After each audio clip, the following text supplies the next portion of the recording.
Hello, and welcome again to another episode. This is episode 8 of Porch Puppy Comics, where, as we say so many times, that if you can't run with the big dogs, stay on the porch.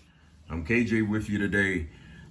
This video was supposed to have been yesterday for our long haul Mondays, but as life happens, you get busy, so I'm doing it today. And I'm going to try to keep my talking down to a minimum. Today, we're just going to go with the books. I didn't have a picture ready.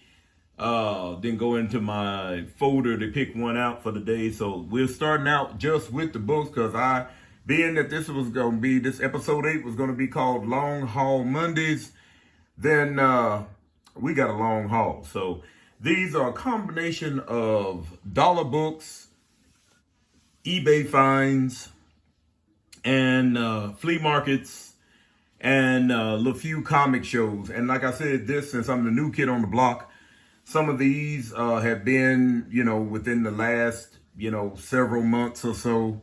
And so I just figured I'd pull them out and show them. So as we starting out, we have Fantastic Four, 249 and 250.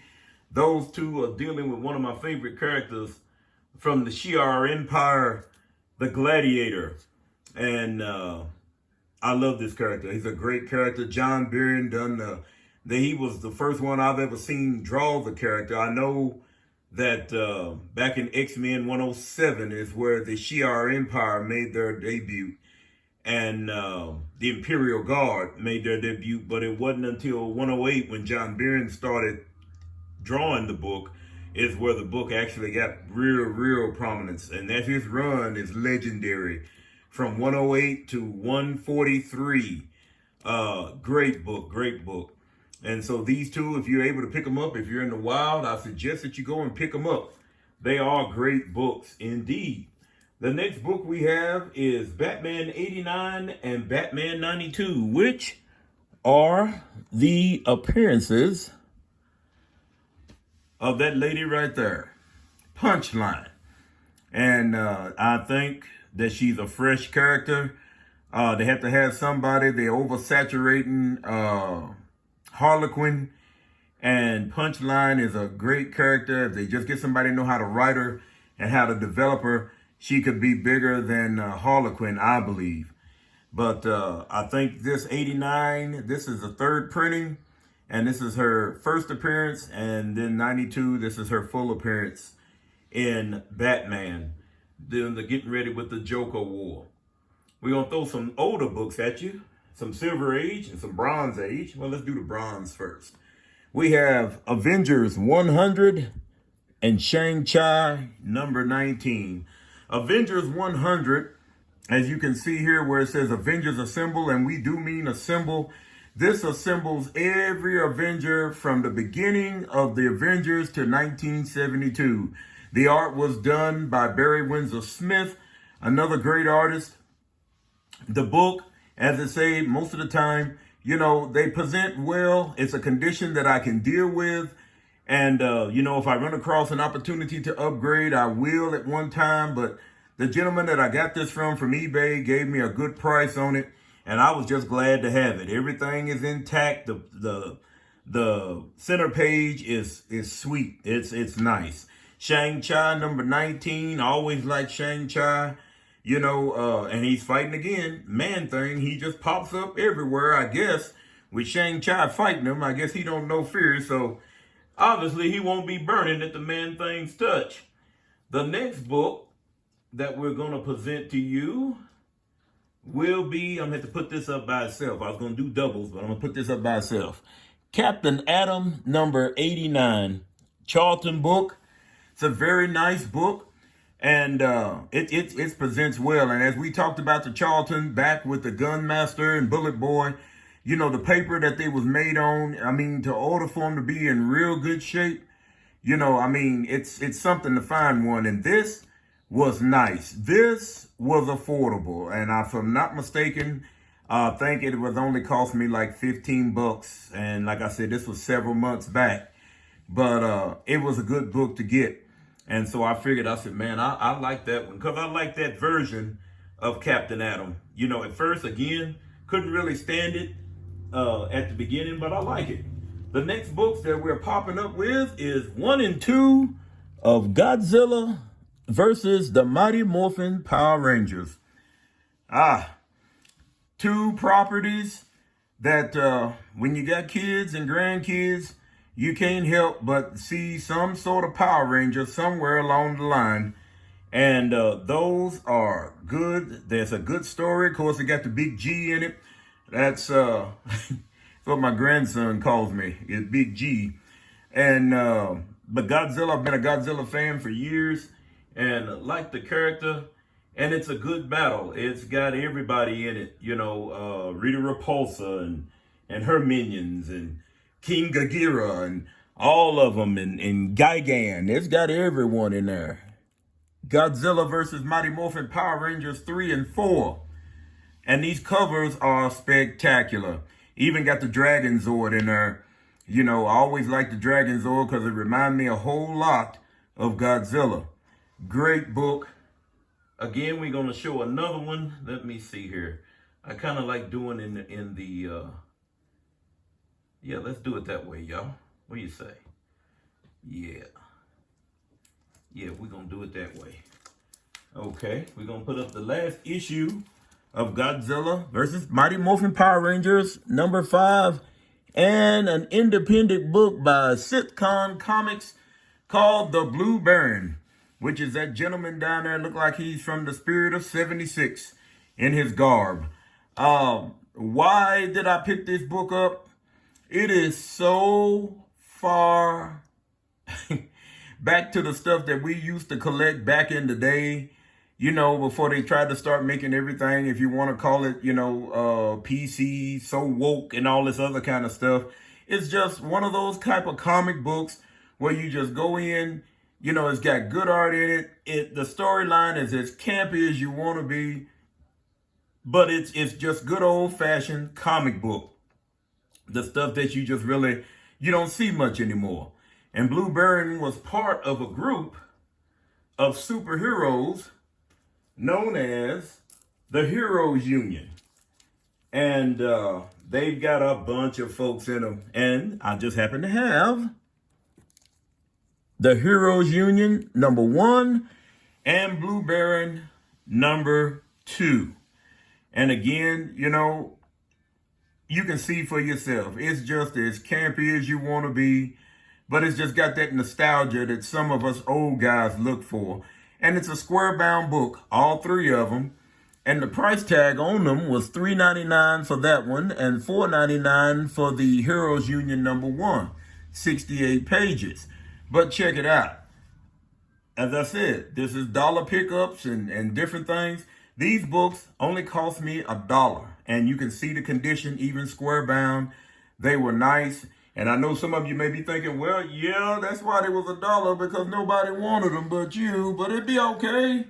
It'd be okay. Porch Puppy's good with it. He's good with it. So we're going to move on. Since, like I said, this is Long Haul Mondays. And we're going to move on with 2 issues.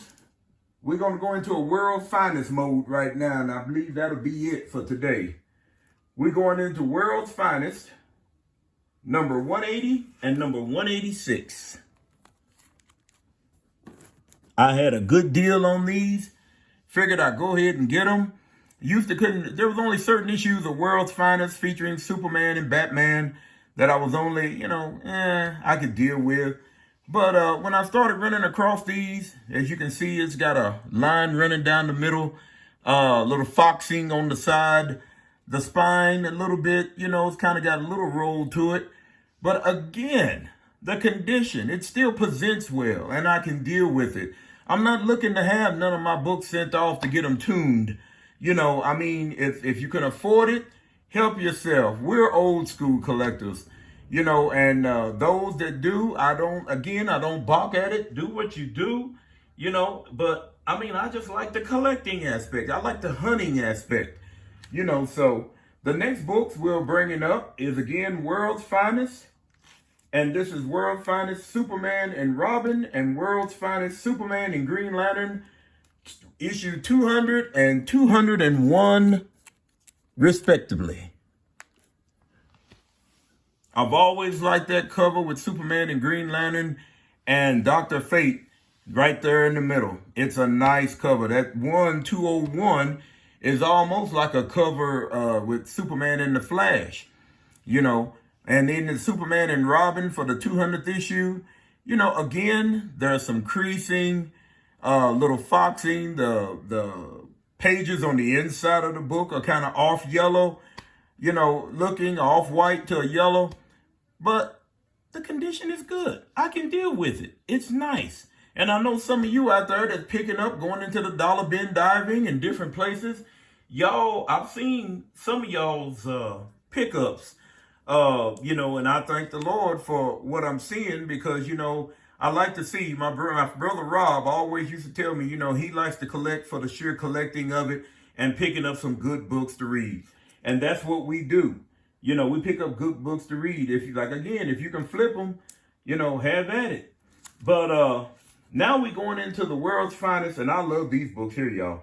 World's Finest Dollar Comics, issues 244 and 245. If you look at those covers, you'll automatically know who they are. Mr. Neil Adams himself. These are nice covers. And I said, you know, even back in the day, you know, you're getting 80 pages of story for $1. Back in the day, these came out back in the 70s. And I think 70s and early 80s, if I'm not mistaken.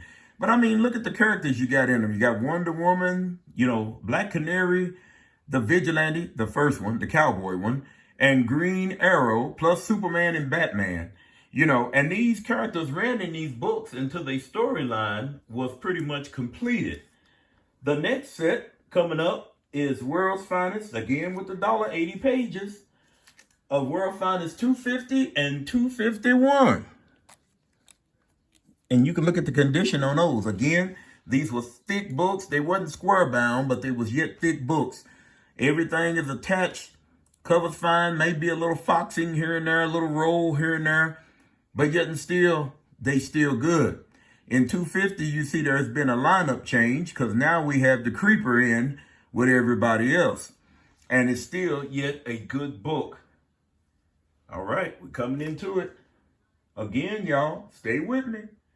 World's Finest, 253 and 254. Now, I guess you would say inflation. Because now we ended up, instead of having 80 pages, we have 68.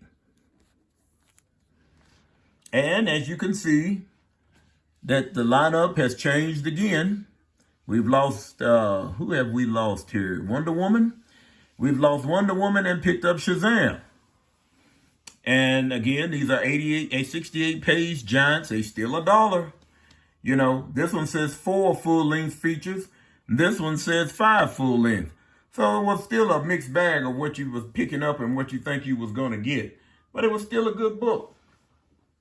The next two, World's Finest, 255 and 256.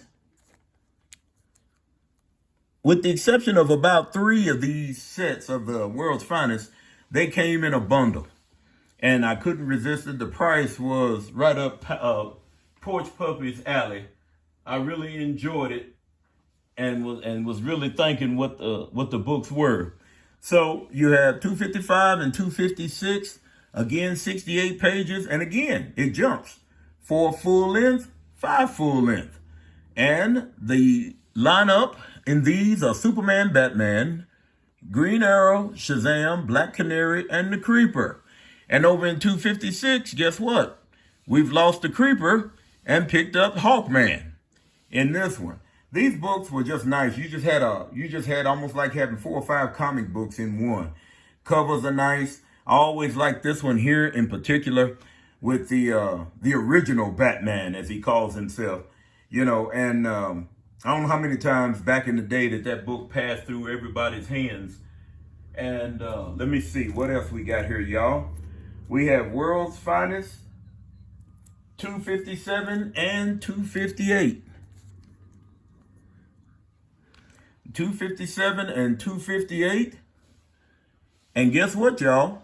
Another another change. We pick up Black Lightning in these two issues. And this one here is another one, another Neil Adams I really like. You can always tell it's got that almost man bat type feel to it, you know. But as we say, you know, this is what I have for you today. With the Long Haul Mondays, what I'm going to try to do is to try to make sure that, you know, I've got a nice stack of books for you. But I want you to tell your friends, tell your neighbors, like, share, subscribe, you know, comment. I haven't seen a whole lot of comments, no more than friends of mine that I do appreciate, in the person of T. Ravis, Matthew Halls, another gentleman that runs he ran a comic shop for 18, 20 years, and Brother Rob, of course, family members and different things that don't even, some of them don't even deal with comic books, but yet and still it's just in support of their big brother or their uncle, you know, and what have you. So, like I said, this is just something that I enjoy doing. We like showing the books. It's almost like it was back in the day when we used to have those great big swap meets and everybody bring their books and everything. So we do, and I do enjoy it. So whatever your comments are, good or bad, you know, like I said, I'm the new kid on the block. I want you to just send them to me. You know, I'm a big man. I can take criticism. You know, just like I said, there's other people that's on the line, so just be nice, you know. And again, I thank the Lord for being a part of the community. I said I just watched several videos here just over the weekend with Pop Comics. I like old Sean. We look at Comic Tom every now and then. Lunch Money Comics, you know, Alex the Comic Hoarder. I mean, I can go on and on. There was one gentleman that he had passed back last year, I believe it was, or maybe the year before, in the person of the Comic Jabroni. And he just added a whole new kind of atmosphere to it when he showed his pickups and everything. And I like it. And this is what it's supposed to be. It's supposed to be fun. It's not to be airing out anything or any dirty laundry or nothing. It's supposed to be fun. So, again, tune in. I appreciate you. Remember, Jesus loves you. He cares. He knows. And as I say so many times, if you come to him, tell your friends, don't be scared, because this channel is being put on by a preacher. A lot of people are put off because it's put on by a preacher because, oh, he gonna start preaching. He gonna start preaching. But like I said, I'm a man of God first. All this falls into another category, you know, and but I will not stop letting people know who Jesus is. I wouldn't have known him if I was on my way to a devil's hell. But the Lord blessed me. He helped me. He saved me. He saved me. And I thank the Lord that he did. With everything that's going on around us, y'all, all you need to do is come to him. Come to him. Get right. Repent. And he'll save you. He'll save you. And he'll mean it from your heart. When you contrite, he knows you. He knows you. So tune in again. This is, again, episode 8 of Porch Puppet Comics, where it's nice here on the porch. Come and join me. Episode 9 will be our new to me comic book day pickups. You all will not believe what I picked up on just this little past weekend, and it's new to me, y'all. Tune in. You know, as I tell somebody, I say, hey, come for the comics. Stay for the word of God of encouragement for the day. We love you with the love of the Lord. This is KJ signing out. Have a blessed one.